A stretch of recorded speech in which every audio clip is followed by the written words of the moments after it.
Good morning mga ka-BTV. Panibagong araw, panibagong reaction video na naman tayo mga ka-BTV.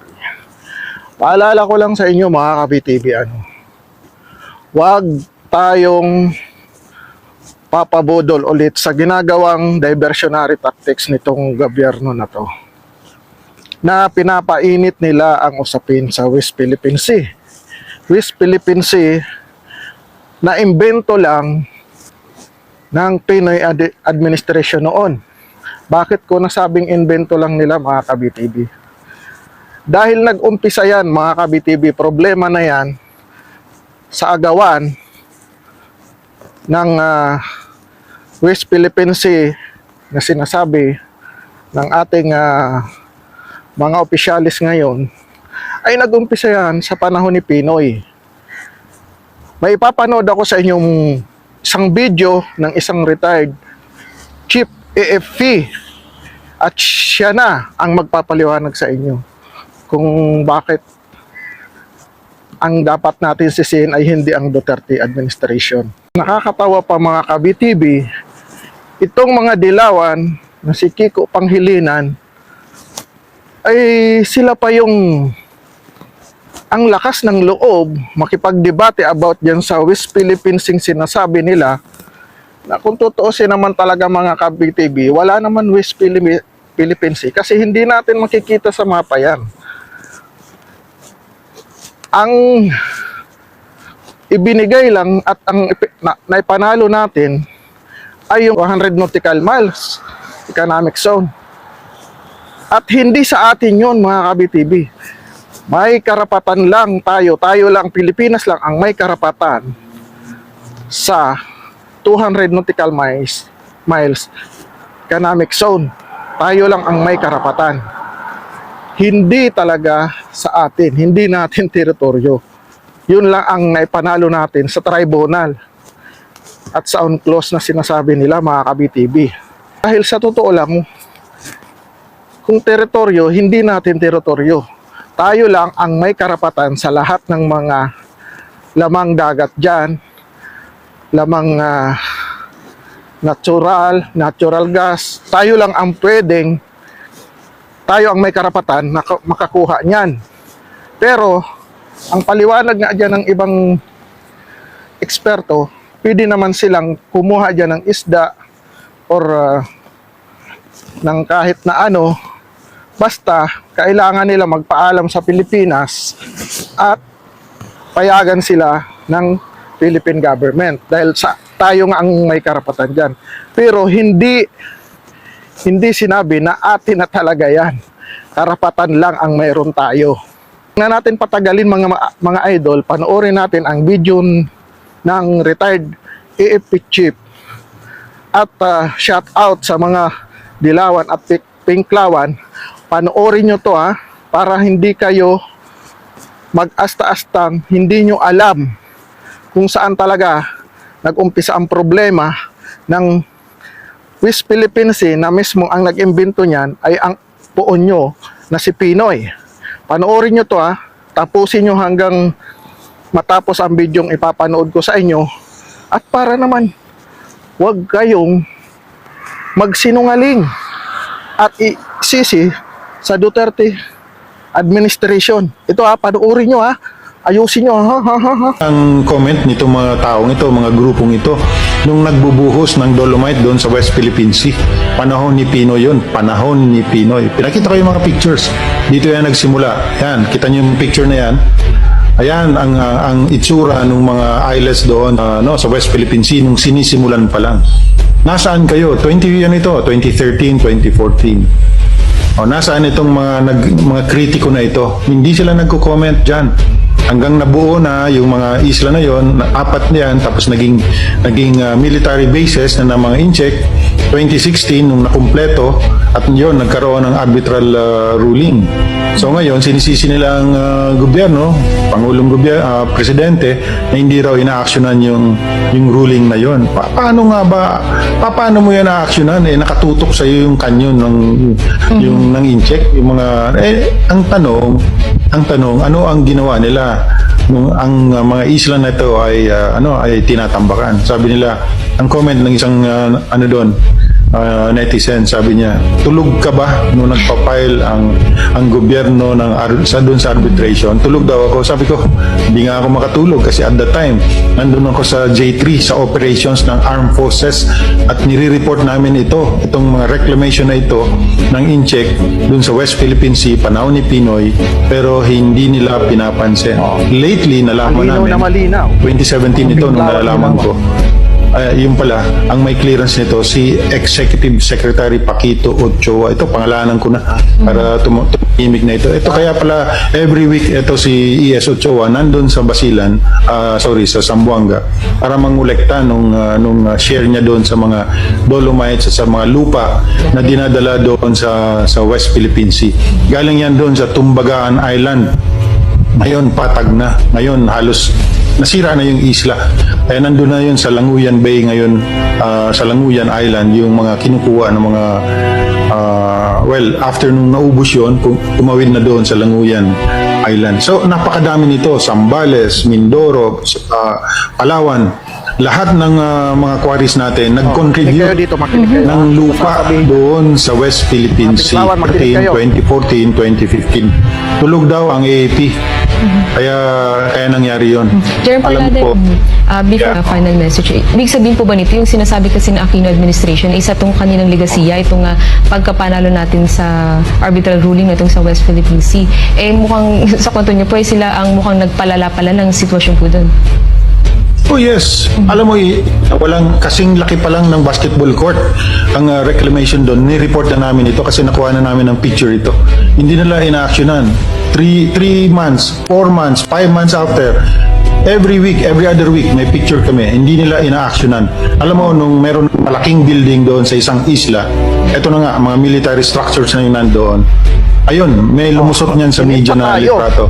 At doon nagsimulang malaman ng taong bayan na mayroon palang nangyayaring reclamation doon. Ano ang ginagawa ng incheck ng Pilipinas? Wala. Bakit? Kasi binibili sa kanila, binibenta ni Paquito Ochoa yung mga lupa. Wow. So he earned from it. Oh yes, Ibinenta definitely. pala tayo. Binenta tayo. Ngayon, sasabihin nila ang traidor yung Pangulong Duterte, administrasyon nito. No, I'm sorry. Executive Secretary Ochoa, nananahimik ka. Ang tagal ko na itong sinasabi. Walang sumasalungat din sa sinasabi ko. Kasi alam nila, totoo ito. Ang daming sundalo nakakalam yan. Nireklamo ng ating mga Naval Task Force sa Mindanao yung pagkuha ng mga barko na ito, pagkuha ng mga lupa doon sa isang isla sa Mindanao. Alam mo ang sagot ng Malacanang nung pinadala namin yung report? No, you secure them. Pinasecure pa doon sa Navy yung barko ng incheck na naghahakot ng lupa. Albert de Rosario, do they know this? I think they know it. Sa highest level, alam nila ito. Kaya yung tribunal na yan, drama lang yan. I even asked the Chief of Staff then and the Secretary, National Defense, sir, why don't you call for the convening of the National Security Councils? This is serious. Ilang isla na yung alam mo, wala pang alam ang buong Pilipinas noon na mayroon ng reclamation. Why? Kasi nga sinusuppress yung balita. Walang lumalabas na litrato, walang lumalabas na Ang sabi ng Malacanang, let's maintain our relationship with China. Let Aquino said that. Noynoy Aquino presidency said that. Yes. At kaya hindi nag-convene ang National Security Council kasi siyempre malalaman ng ibang presidente bakit ganyan ang nangyayari. National Security Council kasi kasama dyan yung mga past presidents, ang dami kasama doon. Wala, 6 na tao lang ang nag-attend ng meeting na yun. So ang desisyon, wag nating let us not rock the boat. Ituloy lang yung kaso, but let's not rock the boat. Why? Kasi for every barge na puno ng lupa na tinatambak doon sa West Philippine Sea, ang laki ng kinikita ng Ochoa. At saka kung yung mga kasama pa nila dyan. Sino pa yung iba? Kung sino pa yung iba? Sila Lasherda? I don't know really. Okay, basta you're just sure about Ochoa. Oh yes, kasi every week nandun yan sa Zamboanga, nangungulekta ng duffel bag ng pera niya. Grabe. So ayun mga ka-BTV, mga Pinklawan, Dilawan. Kung mapanood nyo tong video ko, ngayon, anong masasabi nyo sa isiniwalat nitong dating AFP chief about sa poon nyo. At sinabi niya mismo kung sino talaga ang nagbenta ng mga dolomite sand na yan, na walang iba itong si E.S. Ochoa ang pinangalanan niya. So ngayon, anong masasabi nyo, mga Pinklawan at Dilawan? Ikaw, Senador Kiko Pangilinan, ang lakas ng loob mong makipag-debate about sa West Philippines invento ng amo mo, isa inyo naman pala nag-umpisa. At sabi nga ni ex-AFP chief na basketball court pa lang daw ang laki ng ginagawang pagtambak ng lupa ng China ay inireport na sa Malacanang noong 2013-14. Pero ano pang sinabi ng Malacanang? Hayaan lang daw at panatilihin daw ang magandang samahan ng China at Philippines. Dahil daw di umano ay kumikita ang mga opisyalis noon, lalong-lalo na tong si Ochoa, si E.S. Ochoa. Tapos ang lakas ng loob nitong si Kiko Pangilinan na makipagdebate at lukuhin ang sambayan ng Pilipino na sila ang nagmamahal at nagtatanggol sa ating West Philippine Sea na gawa-gawa ng kanilang poon na si Pinoy. At sinabi pa, yung tribunal daw na nangyari na naipanalo natin, sinabi pa nitong ni Sir na drama lang daw yun. Drama lang para pagtakpan ang tuloy-tuloy na pagtambak ng lupa ng China doon sa sinasabi nating West Philippine Sea, na mismong ang Aquino administration ang nag-imbento nito.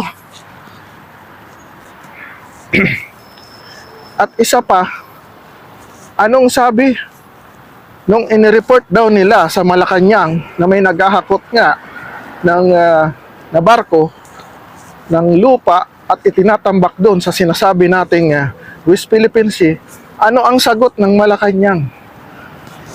Secured daw yung naghahakot ng lupa, secured daw, sabi sa Navy ng Pilipinas, secured. 'Di ba? Malinaw na malinaw. Kaya kayong mga Pinklawan, Dilawan at itong mga loyalista, tumigil kayo. Huwag niyong ibato ang kasalanan ng Dilawan ng poon niyong si Pinoy sa Duterte administration. At malinaw na malinaw, sinabi niya na noong 2016 ay buo na at kumpleto na ang sinasabi niyong tinambak ng China na lupa para sa kanilang artificial island at military base. Kaya huwag kayong magmalinis, lalong-lalo ka na, Kiko Pangilinan. Nasa inyo mismo yan, nagsimula. At ngayon gusto nyong linisin ang pangalan ng mga Dilawan na to at mga Pinklawan na to at ipahid nyo sa administrasyon ng Duterte. Mahiya kayo. Sa bagay, wala naman kayong hiya. Dika-dekada nyo na ngang isinusuka ang administrasyon ni Bangag na si BBM. Pero anong ginawa nyo? Kinain nyo ang suka at nakipag-connive kayo dito sa administrasyon na to, na pare-parehas kayong mga sinungaling. At ngayon, gusto nyo pabagsakin nyo ng tuluyan ang Duterte. Pero ito lang ang masasabi ko sa inyo. Matatalino na ang sambayan ng Pilipino, ang taong bayan.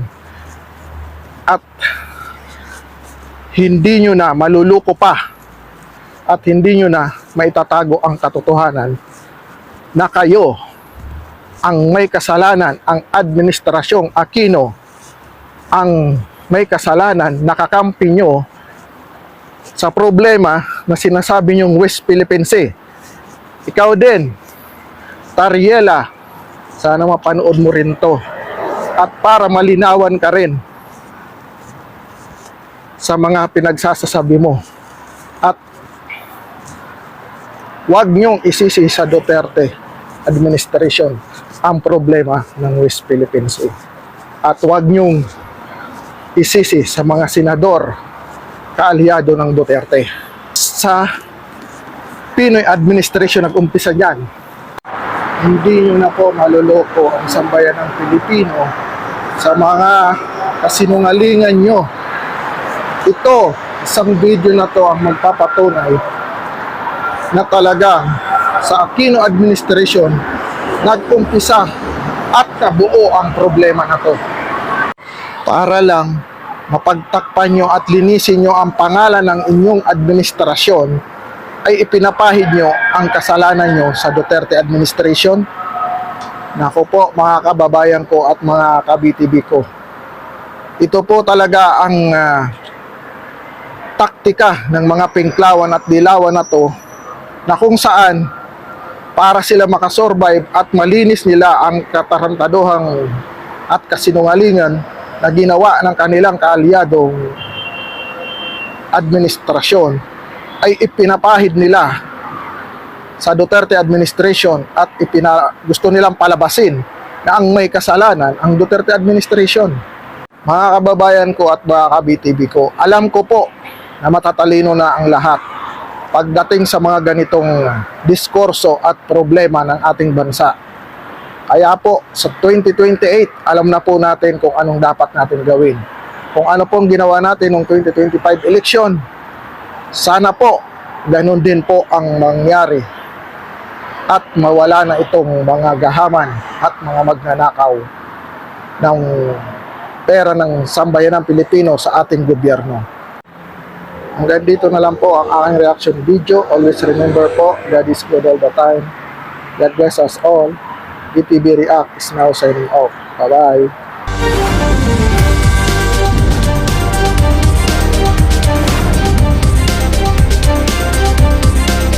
Please subscribe to BTV Reacts channel and click the notification bell.